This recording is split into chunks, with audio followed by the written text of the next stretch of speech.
Lasso, show about a coach who plays football, who's an American football coach, brought over to the Britain to be able to coach association football for a club that was taken over by a woman who divorced her husband and won the team as part of the divorce settlement and wanted to tank the team because it was something her husband loved so much, and ended up getting this guy who she intended to sabotage, but brings all this interesting folksy joy that you get from the Midwest. The interesting thing about Ted Lasso, and they've consistently dropped it, despite all the positive that he's put out there, is a guy who does not like to deal with his negativity. And he doesn't deal with it well. But all this positivity, while it's authentic and it helps, it doesn't give him a chance to have to deal with his own pains. And it's finally in this season, we're starting to see it. That's true. Because it's been since day one. And they always talk about it. It was like he's divorced. But, it's in the background. He doesn't get to see his kid. He hasn't been back to the States since he got there.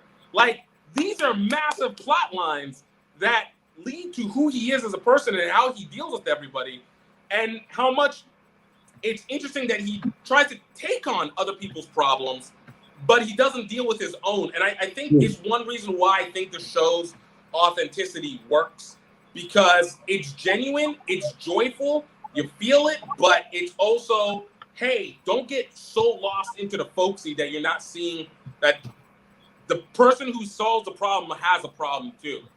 Like, as I said, check on your strong friends. Yeah. I don't know if you remember this when I told you to watch this show. Yeah. Gif, I said, Gif, you need to go watch the show. This is what would happen if Gif Dubalu went and covered rugby in Great Britain, right? Because to me, I feel like I got a foot in both camps that are involved in this show, right? Because I've spent a lot of years kind of watching, observing European football culture, and it is definitely a culture, and it is definitely its own thing. With it's tremendously strong. It's also tremendously powerful. It's also got very dark side to it. Like, we all know what happens when English footballers and their fans go wrong, as we've seen recently, particularly in England. When they lost the European Championships, the fans started attacking all the black players. The riots, and more recently, just the other day, the racial chants happening between Rangers and Celtics. Right. You've got this world of intense, localized passion. And for anyone who's American who wants to understand what that's like, what English football is like, think about having every team in your competition being the Green Bay Packers, all within 2 kilometers of each other. It's called college football, Jason. That's college football. But having seen college football, I think it's even darker than that, because it gets darker than that. And to see, and first of all, I also need to say that that's a small minority of English football's dark, but most people are great people. Most people I know, because I know a lot of English people, right? All my neighbours here are English. All the people my wife works with are English. She works at English school, and they're all lovely. They all love their football teams. So it's a dark minority, but it's still much there, and it's got that European English cynicism to it. Then you got Jason Sudeikis, right, who represents this Midwest positivity, this manners. People the stereotypical kind of how you're going, you'll come back now. Yes, sir, no, sir. You know what I'm talking about. And then you bring them together. And that's what I found fascinating right from the start, right? Including when he starts talking about draws and stuff. Like, that gets the American mind as given up. He doesn't get the idea of what a draw is. Like, the English, well, that was the respect. They have this thing called the respectable draw in England, and he's going, man, I don't know, this draw business, that's a tie. I love watching these two worlds coming together. Yeah. Because it makes Lasso's, it's the darkness of the world he walks into that makes his lighter all that much lighter. That he brings this thing to it. I found it fascinating that by the end of last season, they got relegated, which is a very un-American concept. Yeah, no, it makes no sense. Really powerful part and a really fascinating part of European sport, soccer. Yeah. Soccer. My English friends will kill me for that. But the relegation idea. Soccer. Soccer. Football. It's football. It's football, you bloody Aussie. So, and this season, like last year, it was just great watching Sudeikis bounce off, the likes of Jamie Vardy, who's that kind of arrogant sports person, but particularly Roy Kent. Yeah. Who really represents that hard nose. I believe it's Roy Keane. He's based on a player called Roy Keane, my friends, if I remember correct. It's great watching that clash and to see how the positivity of Sudeikis and that American optimism finds its place in that system, and he wins them all over and stuff. And then they get relegated. The second season, I would love for them to lean a little bit further into what it means to be relegated. It is a huge deal to be relegated. Yeah. The club. Which is where I go back again to where I don't feel like they've given enough of the consequences in those aspects. The club should be struggling. They should not be able to pay for people because you basically lost. And they're saying it came out of Premiership. You basically lost the equivalent of like $80 million per year. You lose players because a lot of those players would have contracts that would say, if we drop down, we're free from our contract. So there's no way that all those players should be there. Right. Now, that's not to say we're not calling it. It's not a documentary. We're not saying of course not. But I think that's a dramatic doorway. That again could have been a good challenge for Ted and to overcome with his positivity. But they said it's Richmond forever. So the fans will stay there forever, right? That's the whole thing. But maybe the players have decided, they're happy with a. You drop down, you take the money.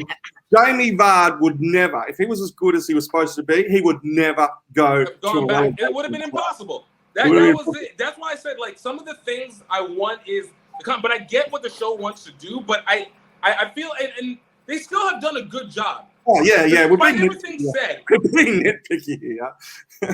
Because, look, when season 2 came, because remember I told you this, Jason, whenever season 1 ended, I was like, if we ended it here and they never brought this show back, I'd be satisfied. Yeah. You gave me a good beginning, middle, and end, and it's watchable enough. Yeah. But season 2 will be the hardest thing to do, to try and reclaim that emotion that we got that was so innocent, but actually build on it. And I think the only show I've seen that's been able to do it and use their sorcery consistently has been the show This Is Us, which I can't watch anymore because all it does is just make me cry. But then this show decided it's just emotional at the end every time. Yeah. This Is Us. But here's the kicker. Ted Lasso, for people who don't like to cry like myself, it constantly brings that thing out. Because you're just like, damn, especially for those of us who have been, you guys can relate, and hopefully the audience can understand. But whenever you've worked on something for so long and you've tried to keep finding ways to do it, sometimes even if it doesn't fully work, sometimes you just need the pat on the back. And I think the show always brings back that pat on the back that you, like, people don't, I know in mind, like, the people closest to you, of course, they always want the best, but they don't always understand the outcome. They don't see the vision. So when it doesn't work well, you're just like, hey, why don't you move on? And you're like, no, I know the vision. I see it. There's something not coming together. And this show constantly is that glue that's like, oh, we bring it together, and here's the hug that you want. And you're like, damn. I mean, the idea of them not cashing in on relegation and them not cashing in on the Nigerian Delta issue. I agree with that because they're opening little doors where, again, we can see Lasso's positivity go up against something that's significantly darker. Yeah. And then they just seem to pull back from that. But at the same time, the charm factor is turned up to 11, right? Yeah. It's hard to stay. It's like Ted Lasso himself. You can't hate the show. You can't get too critical. And like yourself, I'm really glad that we're going to get past Ted's positive.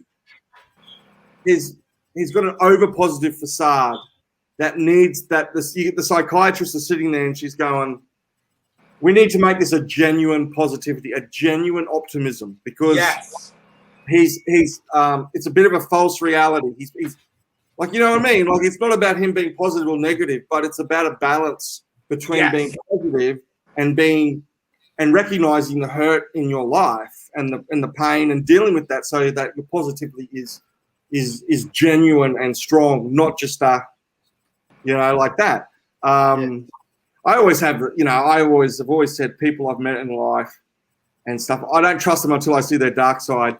Agreed. Until I see them lose their cool, until I see them get angry or I see them down, then you know they're human. And with Ted, you can tell that there's the cracks are there, and someone needs to come in and say, let's be genuine here. Let's really work through your feelings so that your optimism is not a facade, but it's genuine and strong, and you're a well-balanced person. That's, I think, where that is going. Yep. Yes. It's impossible to hate this show. Dude, look, Roy Kent, you're sitting there, you're like, man, I've seen this character so many times, but damn if he's not like, you're just like, oh my God, let me, come on, man, I want to be Roy. I actually had to look up the actor. I was like, yo, is this actor like? He's one of the writers. He's one of the writers. Oh, bro. He has a funny movie because he's a comedian, right? He has this awesome movie, Super Bob, which is actually Super Bob. Okay. Which is actually on YouTube. The whole movie is on YouTube, and it's so funny. There you go. Well, I mean, he's a writer. He was one of the guys in the writers' room, and he approached Sudeikis and said, I want to play this role. I think I know this guy. He's that grizzled, hard sports guy, who's with the heart of gold. And that's what makes it. They hit it so well. Like, I don't want to be around any people but these little girls that I want to be able to help their soccer and development. I can't deal with them as I help the captain learn how to have fun again. I can't. I don't want to be on TV and I put these commentators into play. Like, it's like, God damn, man, he's just good. Yeah, it's hard not to love Roy Kent. He's everywhere. He's here. He's there. He's everywhere. He's everywhere. So, I hope for the second part of the season, I think we're up at episode 5 or 6 now, that we now begin to it's never going to go into its dark places. And I think we all love that about the show. It's a bit like The Good Place. Yeah. It reminds me of The Good Place. It's never going to go really, really dark. It's always going to maintain optimism, because that's what we need at this time. We really need, everyone says it, we really need Ted Lasso at this time. Let's remind our friends to please click on the subscribe button and hit that notification bell so you know when we have new videos out. Subscribe! Die. Oh, die.